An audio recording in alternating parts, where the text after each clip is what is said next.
নমস্কার বন্ধুগণ, আমি জ্যোতিষ সুবলচন্দ্র শাস্ত্রীজি মহারাজ। আজ আমাদের আলোচনার বিষয় হচ্ছে সরস্বতী পুজো। কী রঙের বস্ত্র পরে সরস্বতী পুজো করা উচিত ও কী ফুল দিয়ে সরস্বতী পুজো করা উচিত ও সরস্বতীর পূজার মন্ত্রই বা কী ও ছাত্রছাত্রীদের কী কী নিয়ম মেনে চলতে হবে।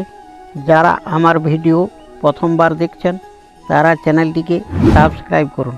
ভিডিওটি যদি ভালো লাগে তবে ভিডিওটি লাইক করুন ও শেষ পর্যন্ত শুনুন। বিদ্যার অধিষ্ঠাত্রী দেবী বাগবাদিনী বীণাপাণি জগৎ জননী শুক্লা বরণী সরস্বতীর পুজো ভারতবর্ষে 12 মাসে 13 পরব। তারই মধ্যে সরস্বতী পুজো ভারতবর্ষের বিশেষ মহত্বপূর্ণ পূজা। ভারতের প্রতিটি মানুষ আবাল বৃদ্ধ বনিতা বিশেষত ছাত্রছাত্রীগণ প্রতি বৎসর শ্রী পঞ্চমী তিথিতে মা সরস্বতীর পূজা বিশেষ ধুমধামের সহিত করে থাকেন। এবছর ওই শুভদিন হচ্ছে 1লা ফাল্গুন 14 ফেব্রুয়ারি।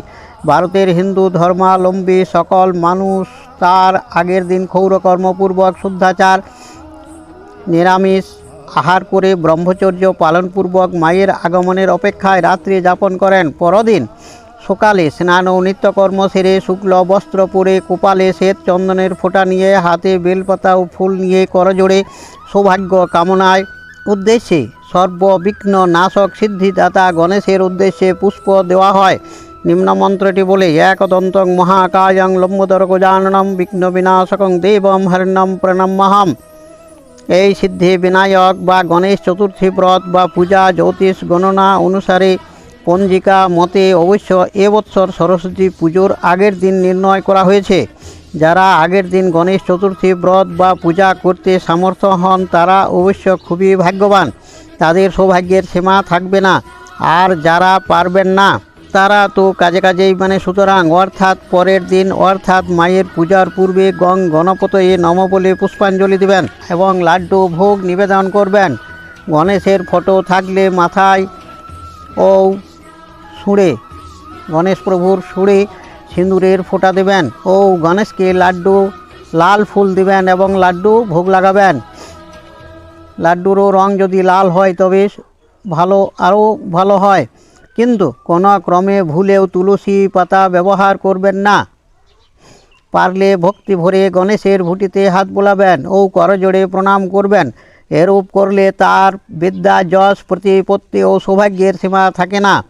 এবার সচন্দন বাসক ফুল ও আম্র মুকুল সমন্বিত পুষ্পাঞ্জলি নিয়ে করজোড়ে জয় জয় দেবী চরাচর সারে কুচযুগ শোভিত মুক্তাহারে বীণা রঞ্জিত পুস্তক হস্তে ভগবতী ভারতী দেবী নমস্তে নম ভদ্রকাল্যই নম নিত্যং সরস্বত্যই নমো নম বেদ বেদাঙ্গ বেদান্ত বিদ্যা স্থানেভ্য এবচ এষ সচন্দন পুষ্প বিল্ল পত্রাঞ্জলি সরস্বত্যই নম।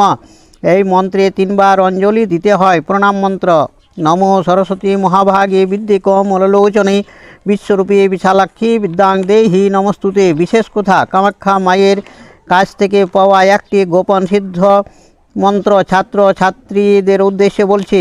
এই দিন যদি কোনো ছেলে বা মেয়ে মায়ের কাছে নিম্ন মন্ত্রটি 1008 বার বা 108 বার জপ করে সিদ্ধ করে নিতে পারেন তবে সে সব সময় শীর্ষ স্থান অধিকার করবে। মা বলেছেন, যখন তার 1 লক্ষ বার জপ হয়ে যাবে সে তখন অবশ্যই বাকসিদ্ধ হয়ে যাবে। অবশ্যই এই মন্ত্রটি আমি ভিডিওতে কয়েকবার বলেছি, তবে এই দিন থেকে শুরু করলে ভালো হয়।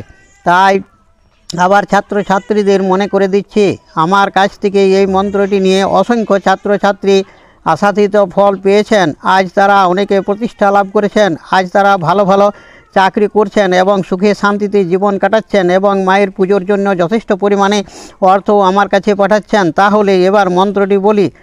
সব সময় মন্ত্রটি কিন্তু গোপন রাখবেন।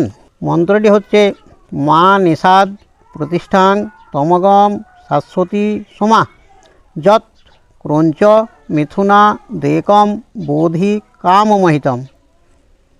পূজার দিন থেকে শুরু করুন। পূজার দিন নিরামিষ খান, তারপর নিরামিষ না খেলেও অত ক্ষতি নাই, তবে পারলে খুবই ভালো হয়। 90 দিন পর ফোন করে জানাবেন আপনার জীবনের সমস্ত আশা পূরণ হবে কিনা আপনি নিজেই বুঝতে পারবেন। তবে বন্ধুগণ, আজ এ পর্যন্ত।